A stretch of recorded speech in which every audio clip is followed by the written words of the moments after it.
Welcome to the Wild Type Podcast. I'm Lyssa Slizzards. I'm Neptune the Chameleon. And we're your reptile girlies.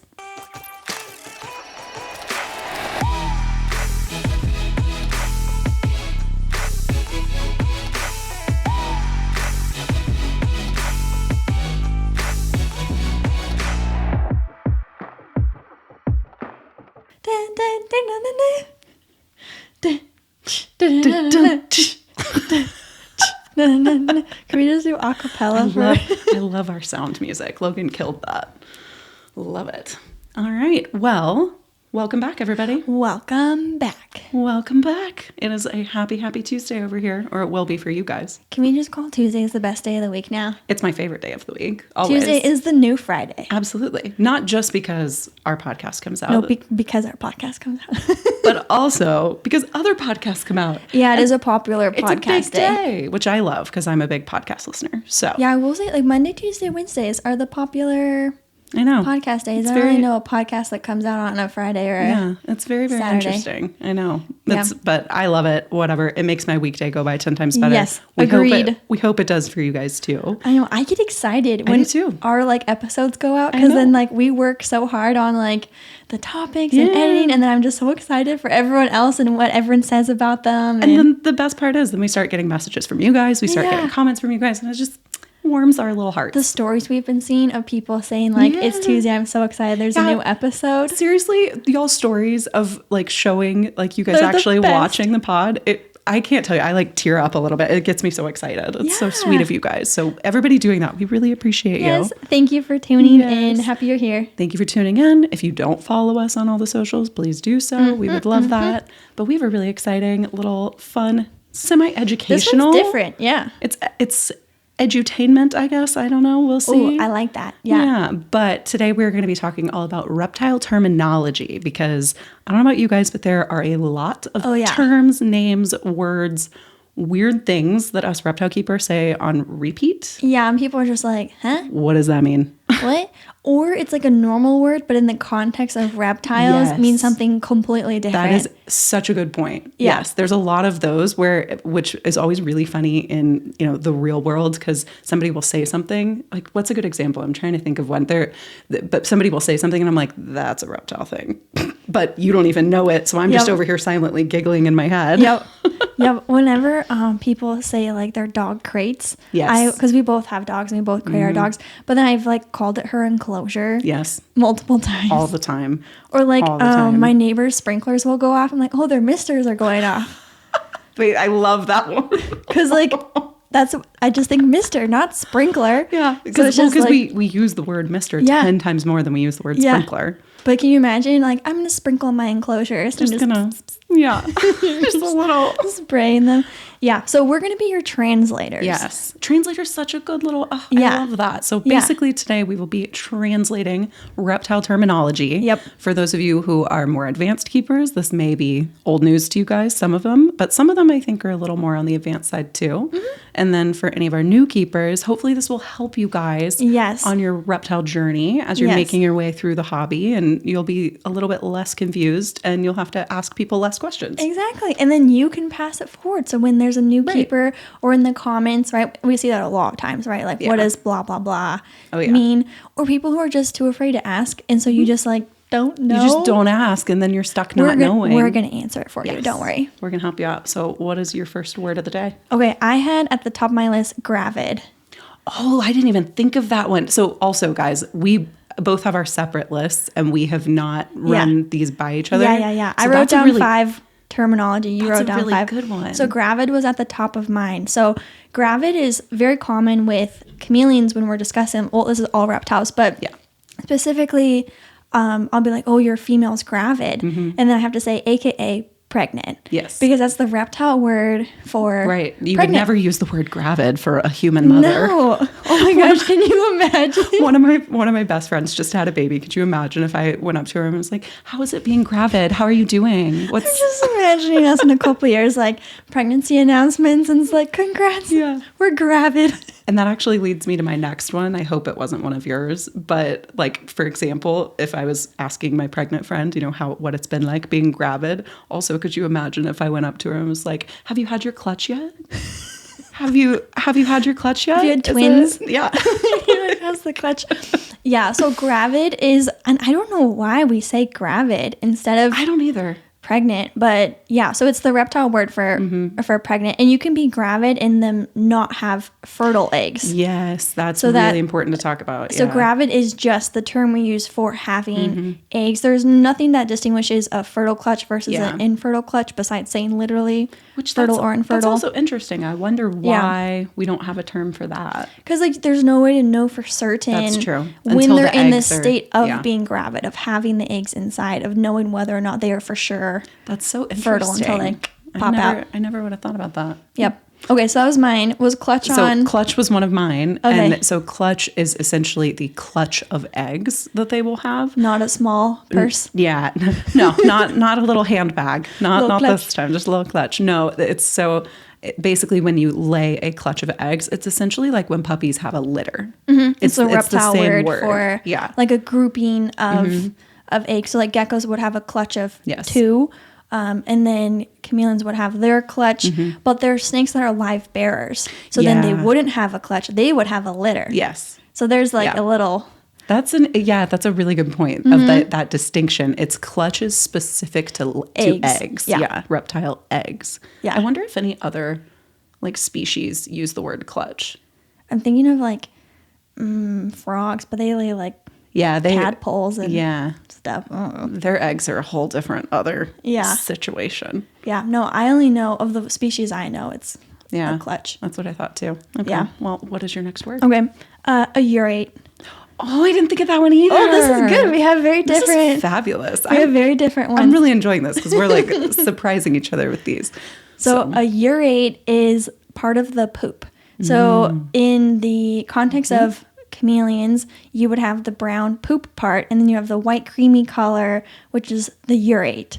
Spelled U-R-A-T-E, which is like a super funky word if you're not used to spelling. Honestly, if I looked at that word, I would have no idea what it meant if I wasn't a reptile keeper. But it's the equivalent of reptile pee. Yes. Is the translation. Which is so weird. Ew, and this is so gross. But when it hardens, it gets all chalky. It gets all chalky. It's nasty. Yep. And for those of us who have picked up a lot of reptile poop in our day, we know that it can, get like attached to things, that it can definitely stain stuff. It's gross. And like geckos, cresties, any New Caledonian really will poop, I don't know why, on the front door of their enclosures, and then you just have like white streaks. It's nasty. And it's their urate. It's their poop. Blech. So that's a good one. I really like that one specifically. Yeah, I love it. Well, my next one is totally different now. We were kind of in line with the first two, but so the next one I have is in blue.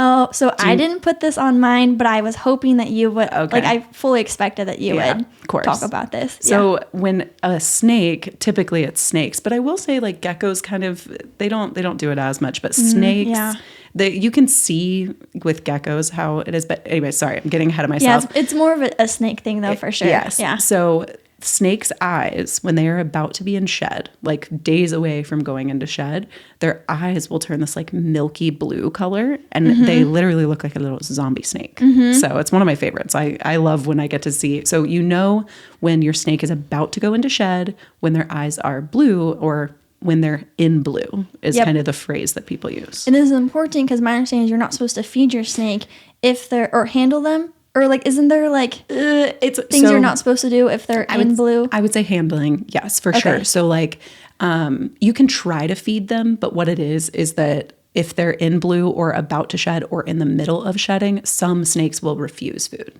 Okay. It's not really, and correct me if I'm wrong, I might learn something new if I'm wrong on this, but it's not so much that you can't or shouldn't feed them. It's just that sometimes they'll go off food, but when a snake is in blue or about to shed, you definitely should not handle them. Mess with them. Yeah. I just understood if they're in blue, you just kind of like leave them be until they're done shedding. And that's 100% accurate, I would say. But basically, think about it. So their eyes actually shed, which is crazy. Yep, eye caps. Yeah, so they have what are called eye caps on the actual shed, and it's so wild, but like their eyes, I don't know what it's called, but they do have a little bit of a scale there. So if you think about it this way, when it's kind of milky and blue like that, you can imagine they can't see Right. Hardly at all. So if you try to like go and handle that snake while they're in blue, they're either, some of them can be really testy and, you know, nervous and anxious because they can't see. They're basically blind at this point. So it's just recommended not to handle them because it can kind of stress them out, and it could also kind of mess with their shedding a little bit. You could, you know, rip some of it off too soon or something like that. You always want to avoid that. I do want to do a future episode on just shedding. Yes. Just like in general, because every species does it completely differently. It's wild. The shedding of reptiles is fascinating. Yeah, ones that are eating it, flaking off, like all. Yeah, some of them, like chameleons, explode, and then snakes are all in one piece. I mean, we could just confetti. We could talk about shedding. I do want to do a shedding episode, like full of like tips and tricks, do's and don'ts, like all that kind of stuff. I think would be a great episode. I love that. But yeah, that is in blue. Yep, so definitely for anybody, reptile. For anybody who did not know that. There's a little fun piece of info. I love it when the snakes go in blue because I just think they look like funky little zombies, and it's my favorite. It's totally true. Okay, next one I had was Locale / Morph. Oh, okay. I had Morph. Okay. On mine. Okay. So we can kind of do both. Yeah, because like they're different. Yeah, but like to me, thinking of my like chameleon brain, like it's essentially the same thing. Species specific though. Yes. So in the context of chameleons, we use locales. Do other species use locales? Yes. So for example, Hazel, my dwarf boa, she's technically a Hog Island boa. Hog Island is her locale? Is her locale. Okay. So she is a BCI, a boa constrictor imperator, but she is a Hog Island locale. So it's not a completely different species. Okay. But so then that still tracks. So for chameleons, it's based off of the region that they're from. So panther chameleons are what we commonly use the word locale for, and it's based off of the region of Madagascar that they originate from. And the reason why this is important with chameleons is the locale is correlates to their coloration. Yeah. So Neptune is from ambelobe or ambelobe, however you want to. I always say ambelobe. That's what I say. I just think it's so much more fun to say. Someone else says ambelobe, and I'm like, oh, am I supposed to say it? Well, I don't know. My 2 cents is if you say it with confidence, then 100 people always believe you. Always. Even if you think you're wrong. So ambelobe is where Neptune and Venus is from, and that gives them one coloration.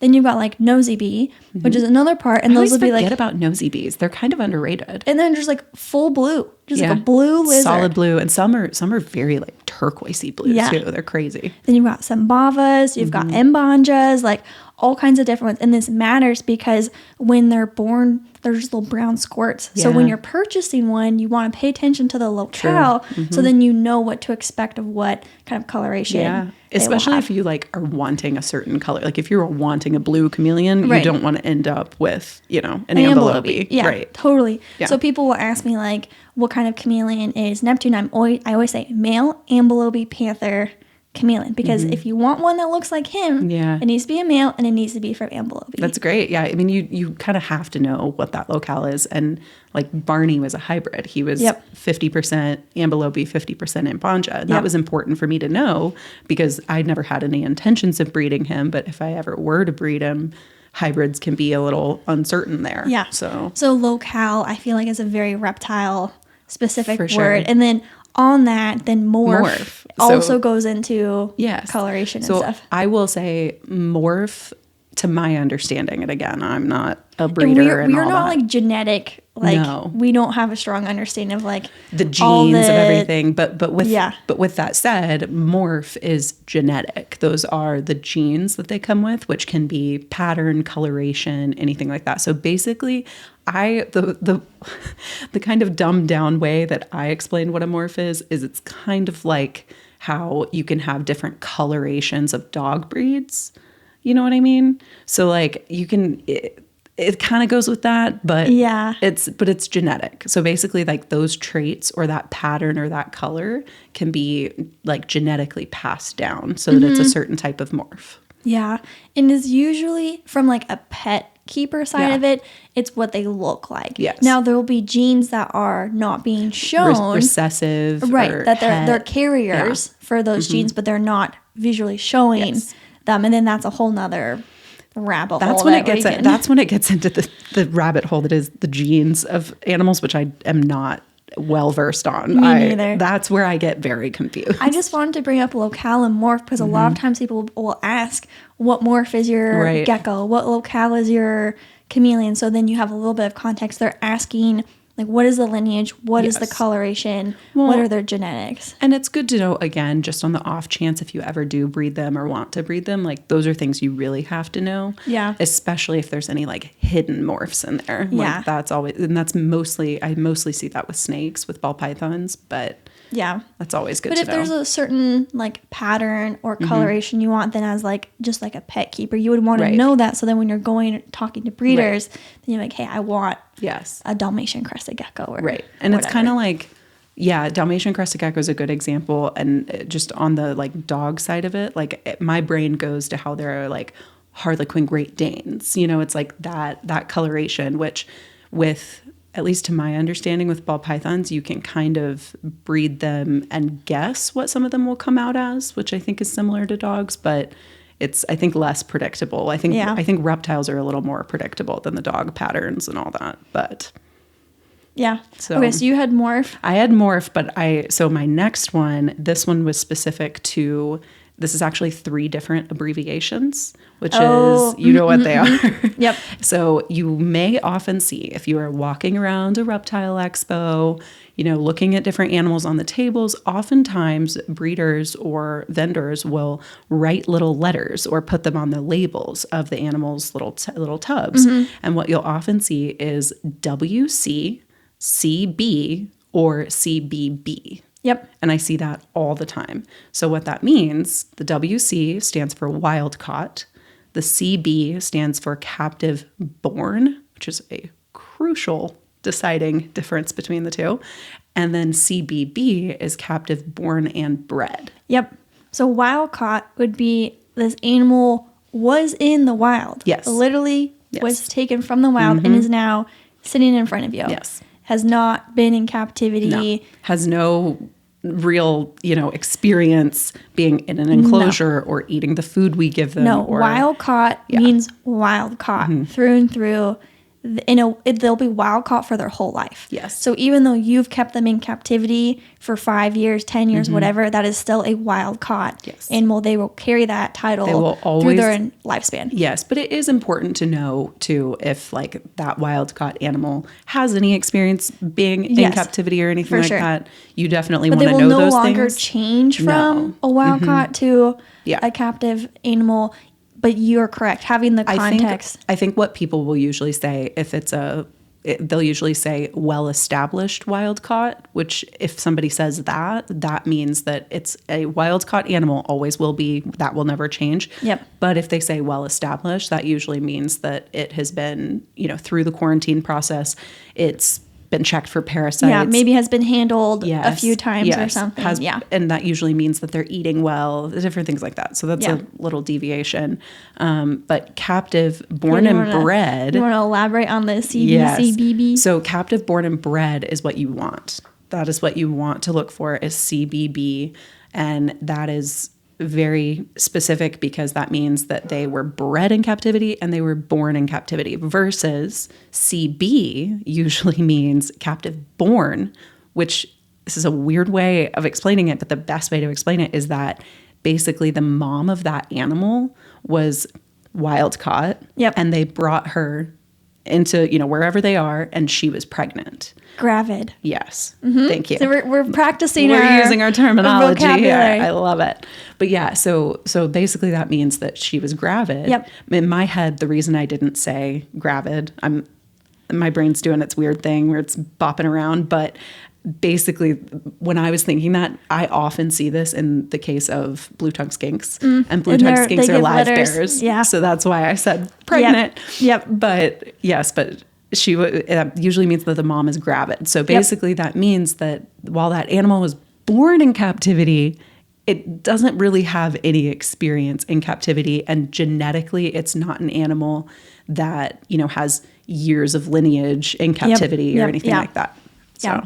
Or a proven lineage either, right? You don't know Yes. exactly what that'll be producing or Yeah. traits that are being passed down. There's also a little bit of like a higher risk for parasites too, just because if, you know, the mom had any parasites or anything like that, it's possible to potentially get passed down to babies. And we've seen temperament differences between big temperament captive differences. born versus captive born and bred. So captive born and bred would be two animals that have been established in captivity that then mate, that then produce offspring, and then that would be typically what we see in the pet trade would be animals that are captive born and bred. So that's why you won't see those usually distinguished separately, because that's kind of an assumed thing. If it's not wild caught or CB, then you can assume it's CBB. Yeah. Right. So fun facts if you go to expos. I did have that on here, but you did? Yeah. Sorry. One that I want to talk about was hemipenes. That's another good one. Yeah. I love that. Yeah, so hemipenes are basically the boy parts of a reptile. And like, again, speaking from chameleons, but they are some funky looking. Please Google it. It's very Don't weird. Google it. I say Google it because I like the weird, gross stuff. No, I think it's good to know, especially like if you do have a male reptile. I think it is important to know what a hemipenes looks like, especially because they can have hemipene prolapses. Yes, they can pop them out, then pop them back in, like, and they do like look like funky alien things. They look so alien. And if a reptile does have a prolapse, which is when things on the inside pop out on the outside. And stay on the outside. Stay stuck. But because of how most reptiles are, there's only one spot for that stuff to kind of pop out. So you don't know if it's something like a hemipenes that would be normal to pop out and pop back in. Yep. Or is it like an internal organ? That should not ever be on the outside. Right. Should not be on the outside. Hemipenes are built to go back in. Yeah. They won't always though, right? And that's when that would be considered. Yeah. And that would need immediate vet attention. But yeah, hemipenes is like a super funky. It's my favorite to tell people the fun fact that snakes have 2 penises. Yeah. Hemipenes is just reptile reproductive organs as a whole are just... It's very bizarre, honestly. It's an unusual one. Big thanks to Pangea Reptile for the support of the podcast. They're one of the leading companies for reptile supplies, lizards, and their world-famous gecko food. They just released their brand new micro feeding dishes made specifically for baby or micro geckos. These smaller dishes can be mounted to smooth surfaces and even branches and will help stop your gecko from getting food all over their enclosure. If you own a gecko, you know exactly how nice it'll be to not have to clean food paw prints everywhere. Head on over to PangeaReptile.com to check out these new micro dishes along with their other amazing products like their face packs for shipping, chameleon kits, and gecko food. So the next one that I had was Gutload. I did not have that one on mine, but that is a good one. I liked that one. So gut loading refers to your feeder insects. So basically, I love to say that if you have pet reptiles, you have pet bugs. That's just kind of how it is. You have to feed your bugs that you're feeding your reptiles. Otherwise, you're going to have an empty shell of food being like, here's no nutrients with your little, empty shell. So you want to load their gut full of foods that are going to provide a lot of good nutrients. Micronutrients. Yes. And that is critical for reptile keeping. Many breeders, especially some of the breeders I know, will like swear by this, that like the babies that, have more gut loaded with more fresh fruits and veggies and things like that do far better than the babies who, haven't had those gut loaded insects. So gut loading can be a hugely important thing for your pets. And it matters what you gut load with. Yes. Because if you, like, very commonly we see in, like, chain stores, they use potatoes. And, like... Or the dreaded little orange cubes. Yeah, so the quality of your gut load. Like, gut loading with a potato is better than not gut loading.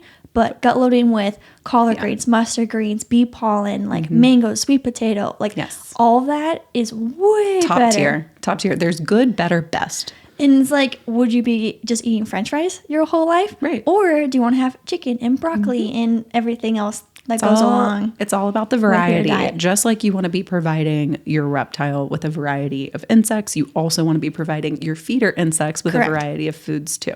And this is just a slight tangent.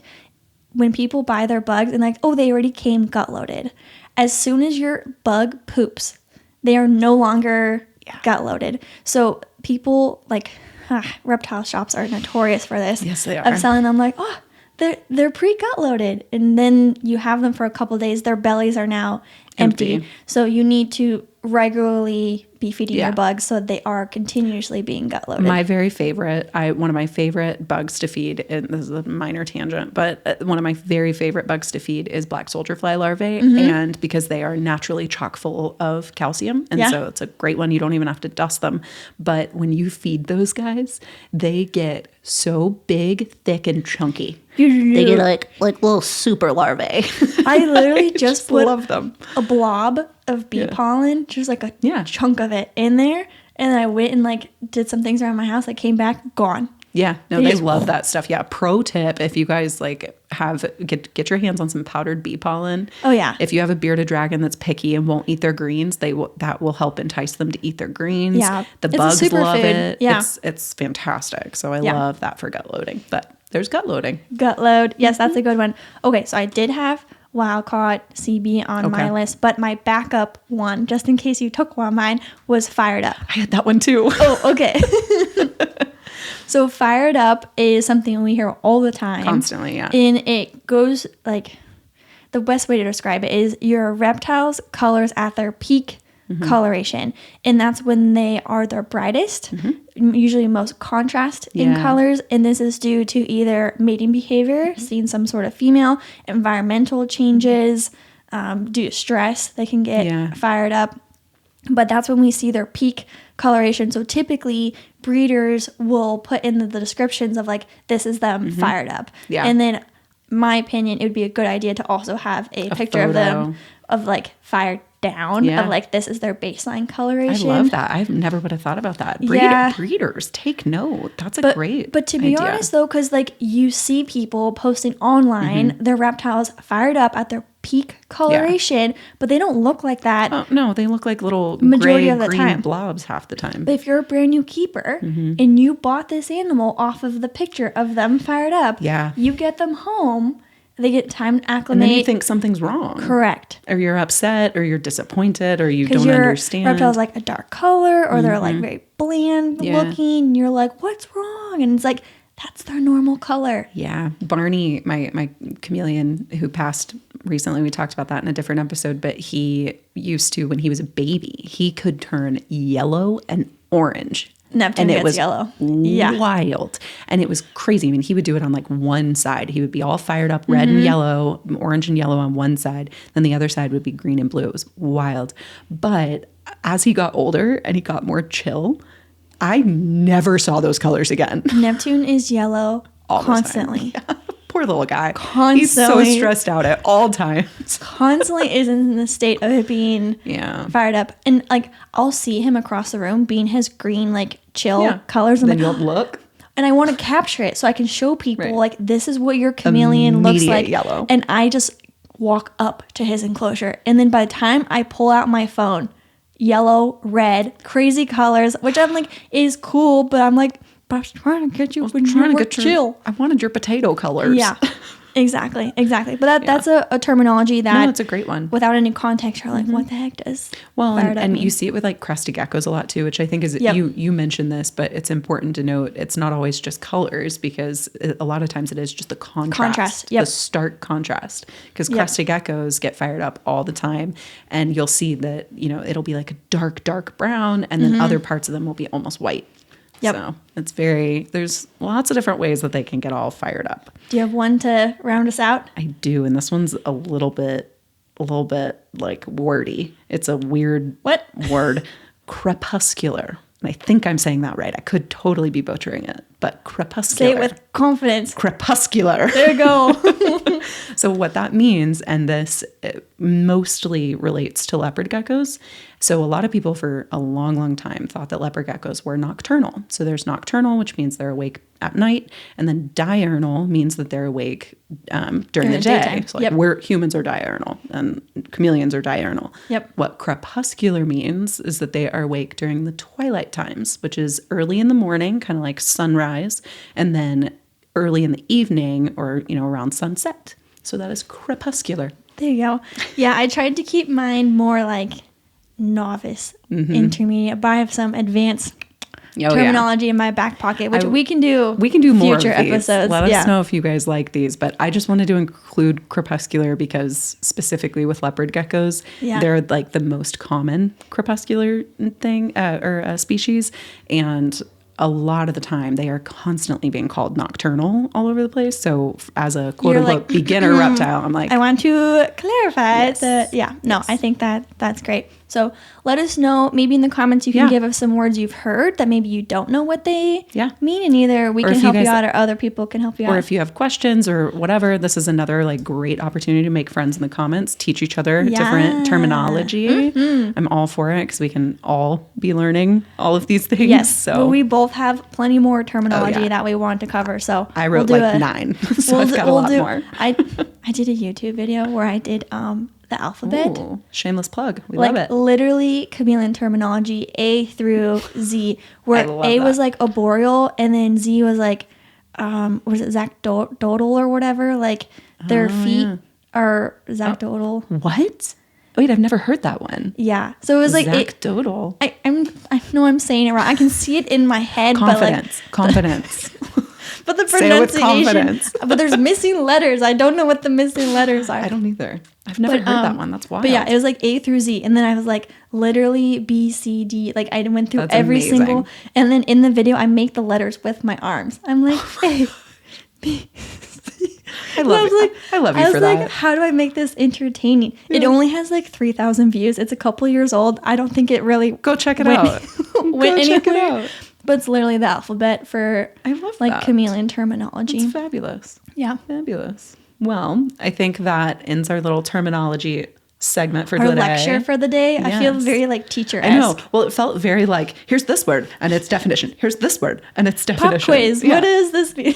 We're going to have a pop quiz next week. Everybody study your words. Study your words. We're going to be doing spelling. So make sure you can spell. That's exactly what it felt like. But I think now we can move into just our little usual weekly Q&A. I'm very excited about this one. It's a really cute question. Yeah. So Hiss and Her asked us if we could like basically have one of each other's reptiles. Which one would you pick and why? Yeah, I'll be honest. You told me that we were going to answer that question ahead of time, and I didn't think about my answer. So I can go first. You go first, so I can go through your. I have to go 10. through all yours. I know, yours is easy. Yours is easy. Which one do I want to keep? So okay. You go first. You noodle on it. So mine is going to be Luna, which is her. What is it again? The Christopher's Parsons chameleon. That's what it is. I'm obsessed with her. I have loved Luna from the moment that we saw her at the pet store. She was pink when you first got her. Yes, she's like an orangey. Yeah. Yeah. And now she's more of like a bright green. But I just have a very special place in my heart for Luna because she's just such a little sweet nugget. Yeah. And I've watched her ever since the moment you brought her home. And she's so sweet. She loves to come out. I would get a lot of enjoyment out of her. Yeah. No, for sure. She's my fave. One of my very first pictures that I have of baby Luna is on your hand, actually. Really? Because we were at the reptile shop and she, we're holding her. And I was like, wait, hold still. And I, took a picture and your hand is just a little baby Luna. I've loved her. She's always my favorite. I'm so sorry, Neptune. I love you too, but it's a different kind of love. It's a different love. It's a love from afar. It's a love from afar, which is your choice. That's true. She sets the boundaries. It's all on you, Neptune. But Luna's just... I just almost every time I'm over there, if I hold my arm out, she'll come out. And the way that she snipes those bugs is crazy. She's got insanely good aim. Oh yeah, she's a peach. Yeah. Luna's a crowd favorite too. I know my whole brand is Neptune the Chameleon, but Luna has her own little fan base of. I'm not surprised. People who she deserves it. She deserves it. She's a queen. Okay, so for who of yours I would want to pick. At the tippy top is Charlie. Yeah, he's a good one. Yeah, so I have to rule out all your snakes. Of course, I knew that. No, and I'm not taking Voldy. No, that's not. Nobody wants Voldy. Voldy is an interesting individual. Not doing Voldy, and Poke is cute, but fair. Fair. I feel like Charlie, maybe Nilla. But I don't have much experience with skinks, and I've never even held Nilla. I don't know what you would do with a horizontally spaced reptile, Yeah. honestly. Very outside Outside your comfort zone. outside of the realm of animals I keep. Yeah.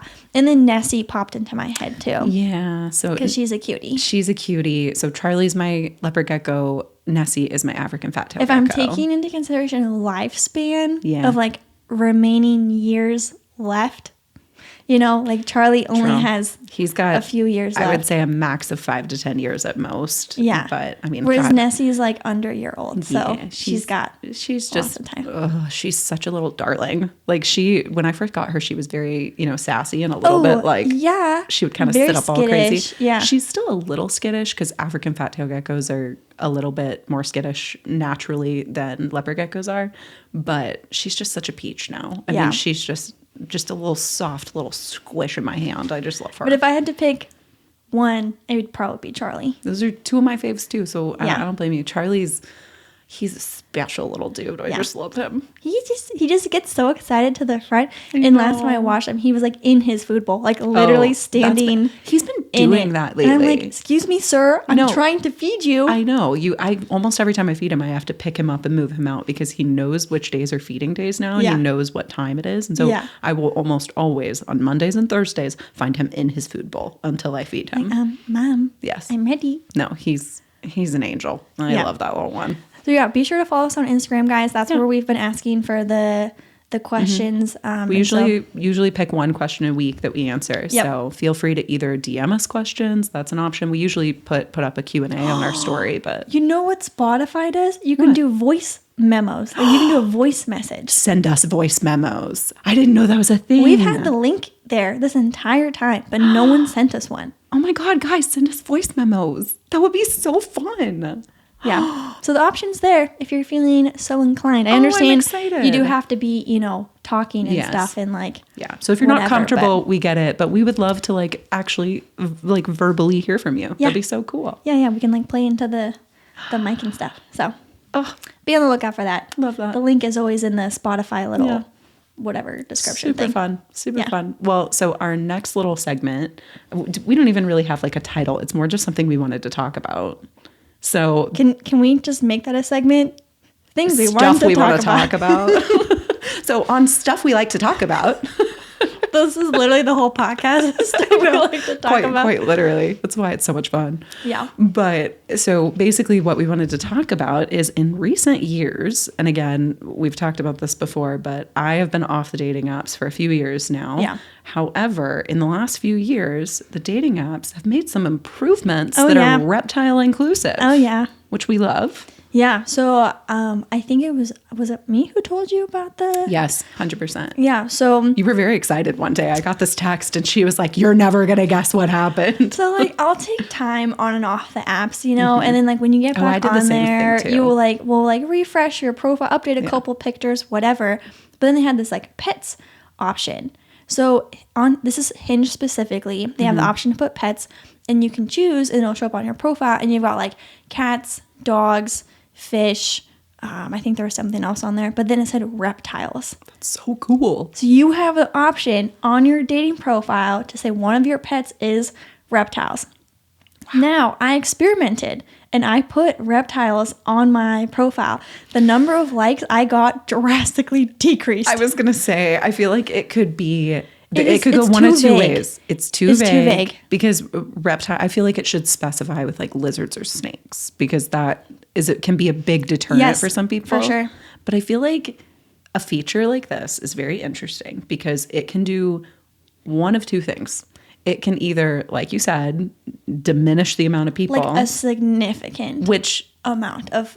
Can be a good or bad thing because it could be... That's true. You're okay, if you're not into it, if you're done with dating, if you're sick of it, which we all get that way, especially if you're on the apps. I certainly went through 6-month periods where I'm I'm not touching my phone when it comes to dating. Yeah.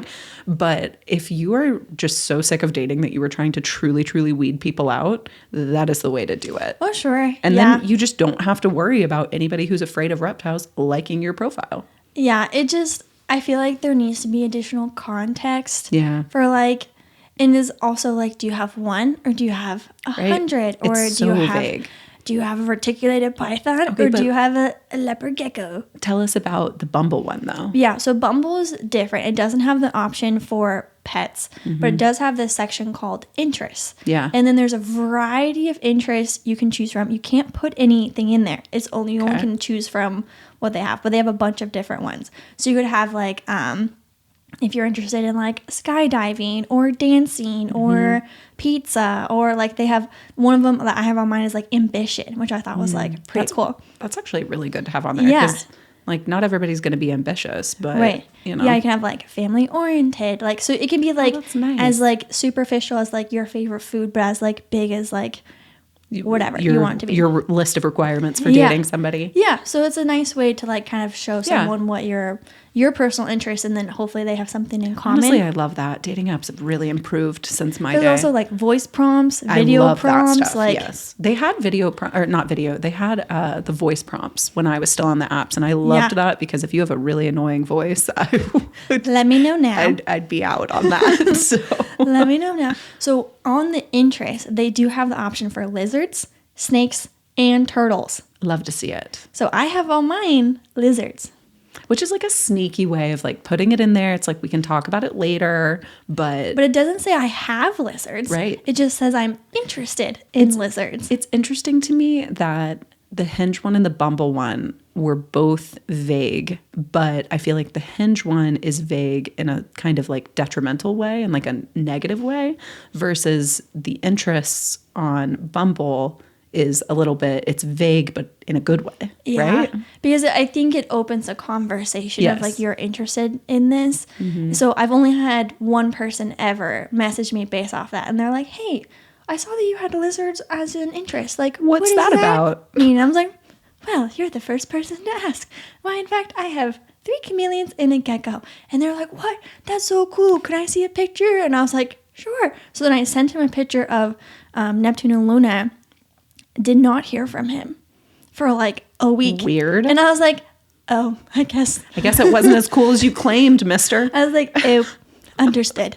And then he like finally responded and was like, and I guess he had like a leopard gecko at some point, and then it was like I feel like everybody and their mom has had a leopard gecko at some point. But it's cool to see the dating apps kind of like open up that as a possibility for someone to be interested in. And I feel like it's very inclusive of like, there are lots of people with lots of different kinds of pets. There are lots of people with lots of different kinds of interests, and those are interests for people. And so I think it's a really good way of like starting the conversation with somebody. And for any of our boy listeners listening, please utilize the feature, specifically the interest one. Yeah. Because if you see that somebody has like a weird interest on their profile, you should bring it up with them. Why like it's on there. And I'm disappointed that only one dude so far has paid attention enough to look into that. I think that's an easy way for a guy or the girl, or, you know, either way, whichever way you swing, like that's a really good way to look at that other person and be like, this is something that they clearly would be interested in talking about. So let's have the convo. Yeah, totally. I love that. Totally. Love it. Just a little tidbit on the dating apps that we've seen. Super fun little observation there. I like it. All right. Well, does that wrap us up for today? The end. I feel that this one flew by. I know, it's because we're just jabbing. I know. Gabbing and jabbing. Well, all right. Well, that is it. And I guess we will see you next week. Please follow us on all of the socials. Yep. Do all the things. You can find me at Neptune the Chameleon. Lyssa's Lizards. Thank you guys so much for tuning in. Subscribe, rate the podcast. Yeah. You know, I don't know, give us a thumbs up on whatever. Smash that like button. Smash that like button. Yeah, exactly. Otherwise, we will see you guys next week. We'll talk to you later, reptile girlies. Bye.